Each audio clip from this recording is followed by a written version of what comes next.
Clarisse, en direct du Vendée Globe sur mon bateau Banque Populaire.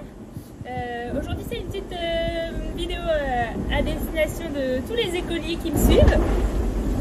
Voilà, je vais vous faire un grand coucou et répondre à quelques-unes des questions que vous m'avez envoyées. Alors la première c'est où est-ce que je suis? Et bien là je suis au large des côtes du Brésil, donc au large de l'Amérique du Sud.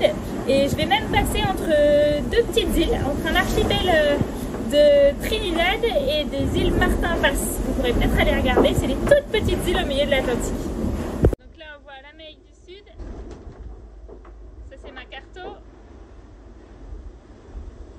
le Brésil, on voit tous les concurrents et moi je suis le petit point orange là.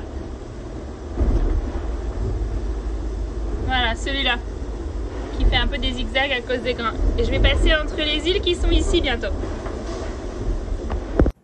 Alors, mes nuits, petite question sur mes nuits. Mes nuits, elles sont un petit peu mouvementées parce qu'il faut s'occuper du bateau tout le temps.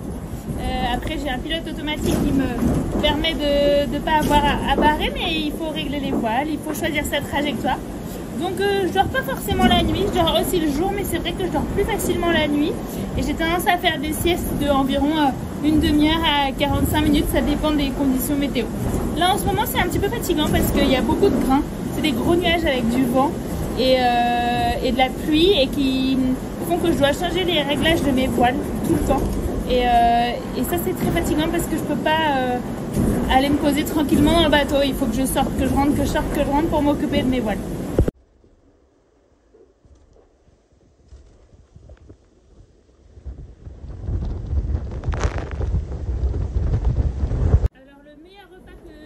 Cuisiner jusqu'ici, je pense que c'est quand je me suis fait des œufs au plat avec du bacon au début de la course, quand j'avais encore des petites choses fraîches, parce que c'était sur du pain frais et c'est vrai qu'il n'y a rien qui remplace ces petites choses qu'on trouve facilement à terme et qui sont quand même délicieuses.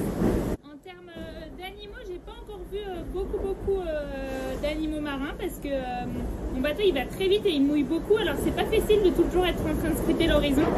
J'ai vu beaucoup de poissons volants, ça c'est des chouettes animaux les poissons volants parce que ça vole au-dessus de l'eau et on en voit vraiment rarement ailleurs qu'au milieu de l'Atlantique. Et j'ai vu pas mal d'oiseaux aussi justement en train d'essayer de chasser les poissons volants. Et le petit truc sympa que j'ai vu c'est un petit crabe qui s'était caché dans mon bateau à l'avant dans un endroit où il y a toujours un petit peu d'eau. Malheureusement je crois qu'il n'a pas survécu aux conditions de vie qui sont assez compliquées pour un petit crabe de quelques centimètres. Par rapport à mon temps libre, c'est vrai que j'ai pas forcément beaucoup de temps libre. On est toujours un peu en train de surveiller son bateau. Mais dès que j'ai du temps libre, le premier truc que je fais c'est d'aller dormir ou de m'allonger, au moins fermer les yeux, faire un petit peu de respiration, de sophrologie pour me reposer, pour me détendre, pour essayer de lâcher prise. Et après j'ai carrément de quoi regarder des petits films. Je regarde des petits documentaires, des petits films par petits bouts, je regarde jamais tout en entier mais ça permet de se changer les idées. J'écoute beaucoup de musique et j'ai déjà lu 2 livres depuis le début.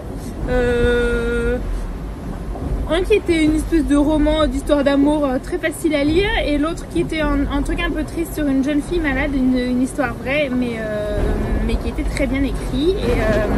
Et voilà, donc j'ai plein d'autres livres qui m'attendent sur une liseuse. En fait, j'emmène pas de livre papier, c'est une liseuse. Voilà pour cette fois-ci, je vous fais un grand coucou et à bientôt pour des nouvelles aventures et n'hésitez pas à m'envoyer vos petites questions.